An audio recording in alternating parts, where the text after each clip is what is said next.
بسم الله والصلاة والسلام على رسول الله. مرحبا بكم، نورتوا قناتي. اليوم حبيت ان نشارك معكم الفلفل المرقد البوفجوخ، فلفل مقرمش ويطيب في مدة قصيرة. مديت لكم الطريقة الأصلية للبوفجوخ. ما تنساوش تدعموني بالاشتراك والجام وتبارطاجوه للأهل والأصدقاء. تابعوا معايا الفيديو. لهنا عندي قرعة ولا بلارة ولا اي حاجة عندكم تقدروا تخدموا فيها الفلفل. عندي 2 سنات ثوم. نحتاجوا الملح، عندي خل الابيض او الخل الاحمر. لهنا عندي فلفل. استعملت حوالي كيلو ولا كيلو ونص، الشي اللي عندك متوفر. نغسلو بعد ما ننظفوه ونغسلوه وننشفوه. نقسم الفلفلة كما راكم تشوفوا، نقسم الفلفلة على 2 ومن بعد نديروها في القرعة. من الأحسن تنقصوا من الغصن تاعو باش ما يديش نقصوا منه. ونشوفوا الفلفلة كيما راكم تشوفوا، نقسموها على 2 ونديروها في القرعة. ومن الأحسن يعود الفلفل من النوع الجيد، ما يعودش فلفل ذابل، خاطره ما يصلحش الذابل. لازم يعود فلفل جديد.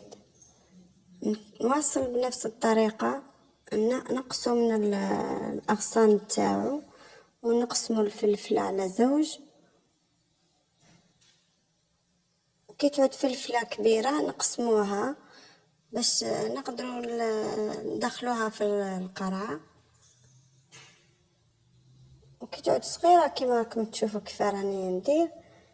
لهنا بعد ما كملنا الفلفل عندي 2 سنات ثوم،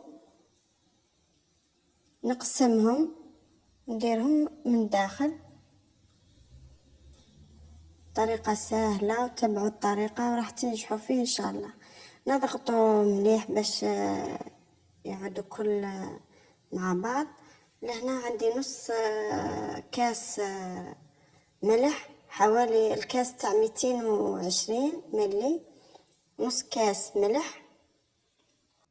أعطيتكم أسرار نجاح البوفجوخ بكل التفاصيل. بعد ما كبيت الملح الكل نضيفه نص كاس خل،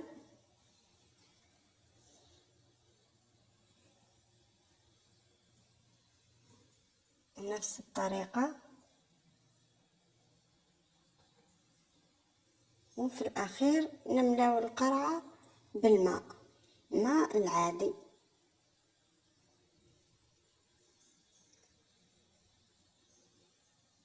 الماء من الربوني تاع العين عادي جدا.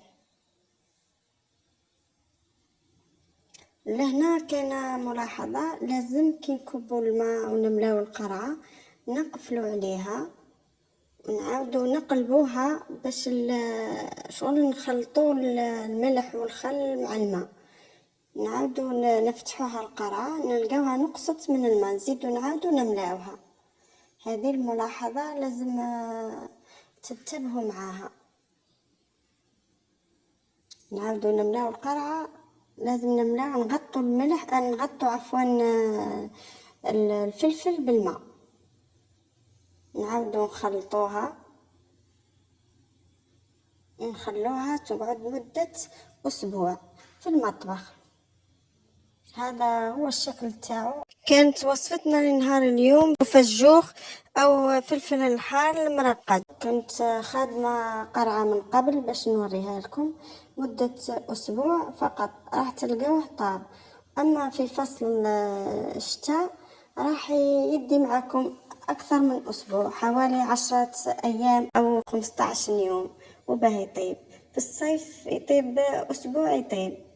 هذا هو الشكل تاعو، وان شاء الله تكونوا استفدتوا من الفيديو. ننصحكم به تجربوه بهذه الطريقة، وما تنسوش تخلوا لي رايكم في التعليقات. الى الملتقى ان شاء الله.